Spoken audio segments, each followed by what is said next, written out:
Hello friends, good evening. Welcome to Sam Biology class. Friends, today we shall discuss about osmosis. All plant cells are surrounded by rigid cell wall. This is the cell wall. The cell wall is freely permeable to water and various solute particles that are present in a solution. So the cell wall is not a barrier to the movement of molecules and ions in and out of the cell. Internal to the cell wall, there is an elastic membrane known as cell membrane. This membrane is the cell membrane which is selectively permeable.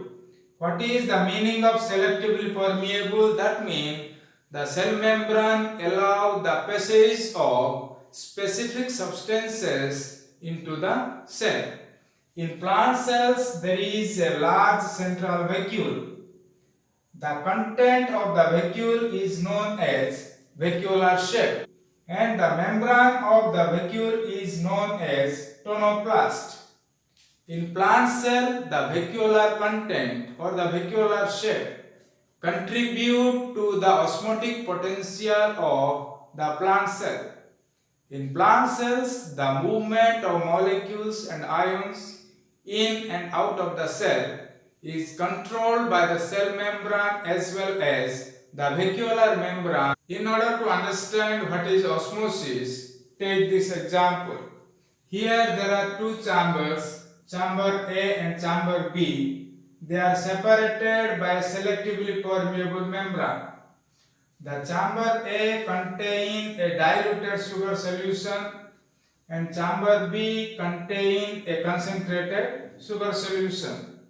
Because the concentration of the solution is less in the chamber A as compared to the concentration in chamber B, so the water potential of the solution that is present in A is greater than the water potential of the solution that is present in the chamber B.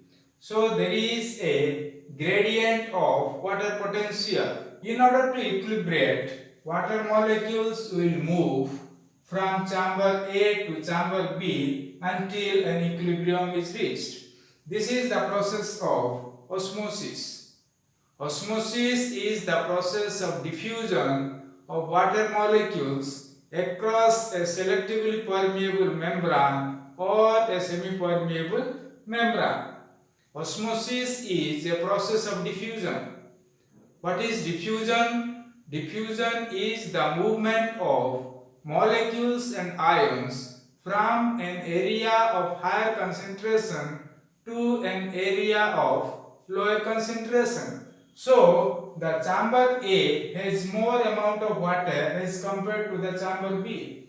So, water molecules will move from the chamber A to the chamber B. This process of diffusion of water molecules across a selectively permeable membrane or semi-permeable membrane is known as osmosis. Then, what is osmotic pressure? Let us discuss another experiment. In this experiment, this is a funnel that contains sucrose solution, and this beaker contains pure water. The sucrose solution that is present in this funnel is separated from the pure water by a selectable permeable membrane. So the concentration of water in the beaker is higher as compared to the concentration of water in the funnel, because the funnel contains a sucrose solution and the beaker contains pure water. So water will diffuse from beaker into the funnel. As a result, the level of sucrose solution will rise. Can we stop the diffusion of water into the funnel? Yes, it can be done. The diffusion of water molecule into the funnel can be prevented by applying a pressure through this funnel. So when we apply a specific pressure on the solution that is present in the funnel, the diffusion of water molecule can be prevented. This pressure that is necessary to prevent the diffusion of water molecule into this solution is known as osmotic pressure. Osmotic pressure is the pressure that is necessary to prevent the diffusion of water molecule into a solution.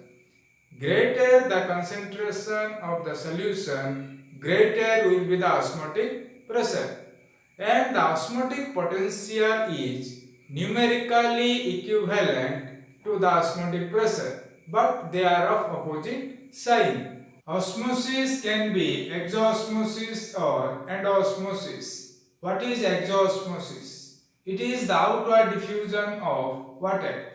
For example, when a plant cell is placed in a hypertonic solution, outward diffusion of water molecule takes place.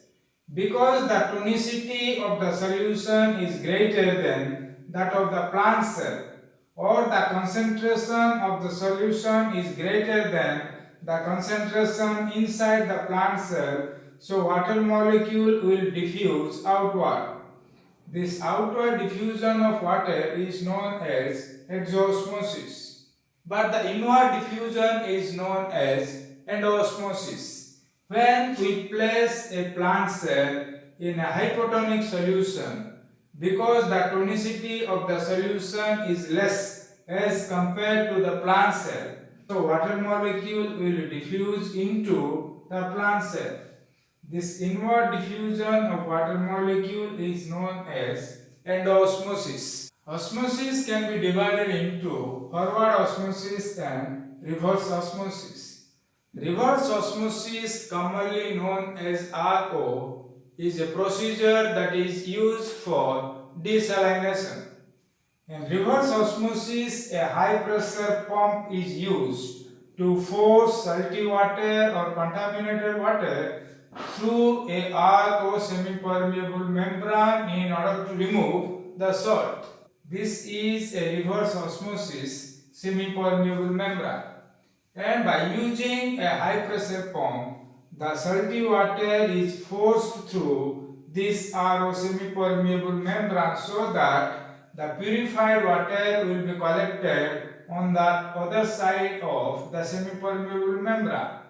This process will remove about 95 to 98% of the salt that is present in the water. So purified water can be obtained. This figure explains the process of reverse osmosis. In this process, a high pressure pump is used to force the feed water or the contaminated water through a semi-permeable membrane.